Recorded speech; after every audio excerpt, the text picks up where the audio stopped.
Matt Loughlin, along with the Maven himself, Stan Fischler, Matt and the Maven, reunited in our studio. And Stan, give me a fist bump. Good to see you. It's a lifetime contract. Is it? I'm glad that I signed up for it because it's a gift that endures.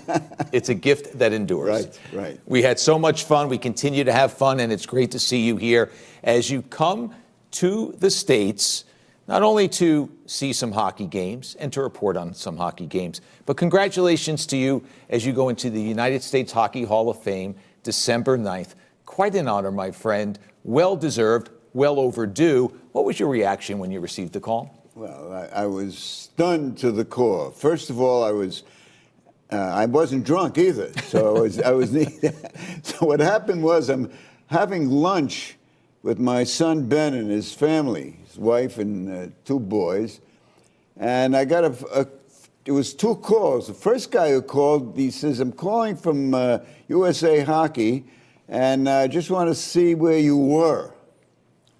So I figured, okay, I'm not one of the lost persons. He knows where I am.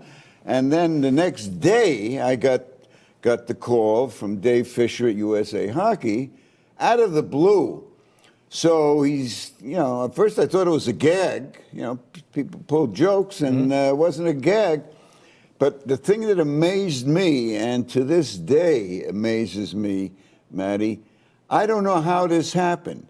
Usually when you're inducted into a Hall of Fame, you hear months in advance, so-and-so is going to be voting for you or pushing for you. And there was no clue, absolutely no clue. So I said, thank you very much. What's next? And then, of course, they told me it's going to be December 9th in Denver. And I think I was semi-conscious for 2 weeks after that, trying to figure out what the hell's going on here. Yeah. I did find out. But it's so well-deserved. Let's face it. We know how long you've been covering the game. We know how well you've been covering the game for all those years. Radio, TV, print, now online, TV, radio. You've done it all. Books. You got another book out, but we'll talk about that in a second. So why did it take so long? I don't know why you were surprised. I wonder why it took so long. Well, as I said, I didn't. There was no talk about it, and I found out later. Frank Brown, who was a distinguished hockey writer with AP, later the Daily News, and Gary Bettman's right-hand man. Frank apparently was one of the guys who started the ball rolling, or the puck skimming, if you don't mind, depending on whether the ice is good or not. We never know, do we? No, players never like the ice. We know that. So I felt I was, for a while, I thought I was treading on thin ice. I wasn't so sure this was for real enough because I had nobody, hey, did you, and they wouldn't tell me. They wouldn't tell me. So to say that I was stunned to the core is what you're looking at now. You're looking at a guy who's stunned. This is stunned, right to the core. Not stand to the core. You haven't lost a step, not at all. I slip occasionally. Once in a while, maybe, but nobody really notices. All right, so we're going to talk about the Devils, but we want to talk about the book. Once again, you have published a book. What number is this for you? I don't count, but it's between 91 and 102. Just pulling two numbers What out of the do air. you think? I walk around the house counting my books. The book is done. That's it. What's next? Okay. So this was a book that was not supposed to be. Tales of Brooklyn. Tales of Brooklyn. Now, Chico Resch and I worked together a long, long time, and on our many trips on the road, I would tell him stories about growing up in Brooklyn. One story knocked him for a loop. It was an ice cream story. Now, Chico likes ice cream, but he also likes any other food. He does. But nobody That's liked... a very good point. Chocolate ice cream, particularly. Right. Well, nobody liked ice cream in my family more than my Aunt Hattie and me. And to tighten up the story, in 1947, we had the blizzard of all-time blizzard. She was visiting from Albany, and she sends out this SOS at 582 Marcy. We're out of ice cream. Stanley, here's $5. Go get me some ice cream. And This was the second day of the. I loved the snow, and I love walking in the snow.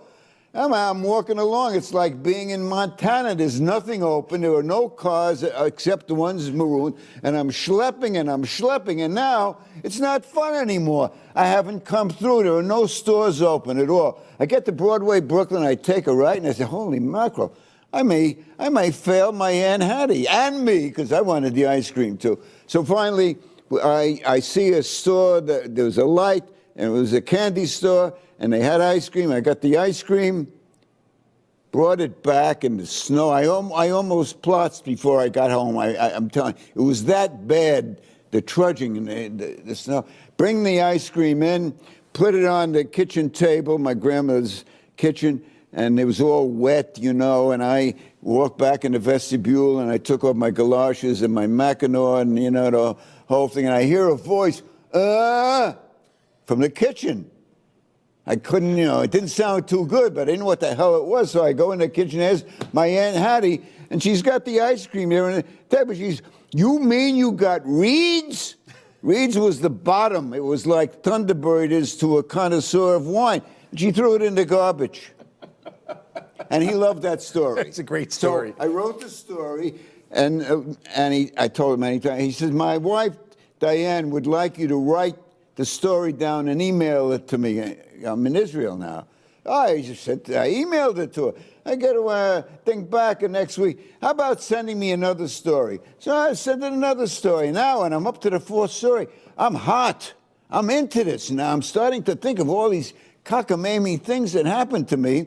So I got up to 20. My agent said, write to 30 and we'll do a book, and I did 35, and that's the Tales of Brooklyn. And it's the latest from Stan Fischler. I learned a new word today. I'll find the meaning later. Plots. Fall down. All right, there we go. So let's talk about this New Jersey Devils team. What do you like about them, and why are they doing as well as they are? My favorite word for them is arresting, because they're arresting the attention of the loyal fans, but people are now starting to talk about them. The old deal is if you're in a playoff spot around Thanksgiving, you're going to make the playoffs. And they're over 500, and they got interesting players. Now, Dougie Hamilton, apart from the fact that he's wearing this hat now, he's modeling the hat, very clever. Might be foreshadowing a Matt and the Maven segment. Maybe. Okay. If we do, it'll be hats off to you, not to me. But Stan will be here for 2 shows on weekends. You're the agent, okay? Oh, 15% now we're up. All right, inflation. There we go. Exactly, because it used to be much less. Anyhow, you contribute to the charity of my choice, not yours. So anyhow, what the hell are we talking about? Dougie Hamilton. Dougie Hamilton, what an addition. Now, he's very good playing defense, but there's an aura about him. You know what? It's like the Dougie effect, special. I know you like Mackenzie in goal, as do I, because Mackenzie is part of Ken Mackenzie gave me my first hockey job, so I love all Mackenzies, whether he can play or not. This guy's good, right? But I like guys who've been around, and I'm a big Bernier fan. Bernier is like Bernie, and The Weekend with Bernie was one of my favorite movies. So I like Bernie's and Bernier's, the whole thing. Mackenzie's but this and guy, Bernie's. Huh? Mackenzie's and Bernie's. Right, Mackenzie's and Bernie's. But this guy, he also has a knack. Now, you know as well as I do, it was a tough start last year. Guy we thought was going to be the number one went bye-bye. Mm-hmm. That was the rug. Crawford never made it past first week of camp. And that was a stunning blow. And now we got two guys who can, if the kid's not ready, so the veteran will step in. That's exciting. Mm-hmm. But the kids. Now, I don't mind telling you, I'm very partial. I'm not exactly fair in my evaluations because I'm half Hungarian. We don't have to be fair all the time. Not at all. So what happens is you got a Swiss kid. Now, my son Simon loves Switzerland. 2 of my grandchildren are playing hockey where Hisha knows where it's from, Bern. And one of them is burning up the ice, if you don't mind my saying so, which is pretty bad. But So I love I'll be the judge of what's bad. That's right. I love Nico, not because he's from Switzerland, but he's a terrific player. Of course, you got, I say, Jumpin' Jack Hughes, right? Oh, coming back, wow, love that. Yeah, so you've got youth, you've got goaltending, you've got the defense, got a lot of ingredients. Playoff team, real quick? Yes, and Zaka. I love Czech players also. I know you do. Yeah. I Check know. that. It's been a trip around the globe. We've got Brooklyn, we've got the Czech Republic, we've got Israel, we've got Switzerland, we've got the Maven. It's been Went awesome. around the globe on my senior card. Didn't cost me a penny. Love it. Love it. That's another episode of Matt and the Maven, or maybe the first chapter of the next Tales of Brooklyn. But anyway. It's already done. All right, there we go. Stan Fischler joining us. Once again, give me a fist bump, my friend. Long-time follower of hockey, chronicler of the sport, going to the U.S. Hockey Hall of Fame, and I'm lucky enough and proud enough to call him a friend. That'll do it for this edition of Matt and the Maven. Thanks for tuning in, everyone. We'll see you again soon.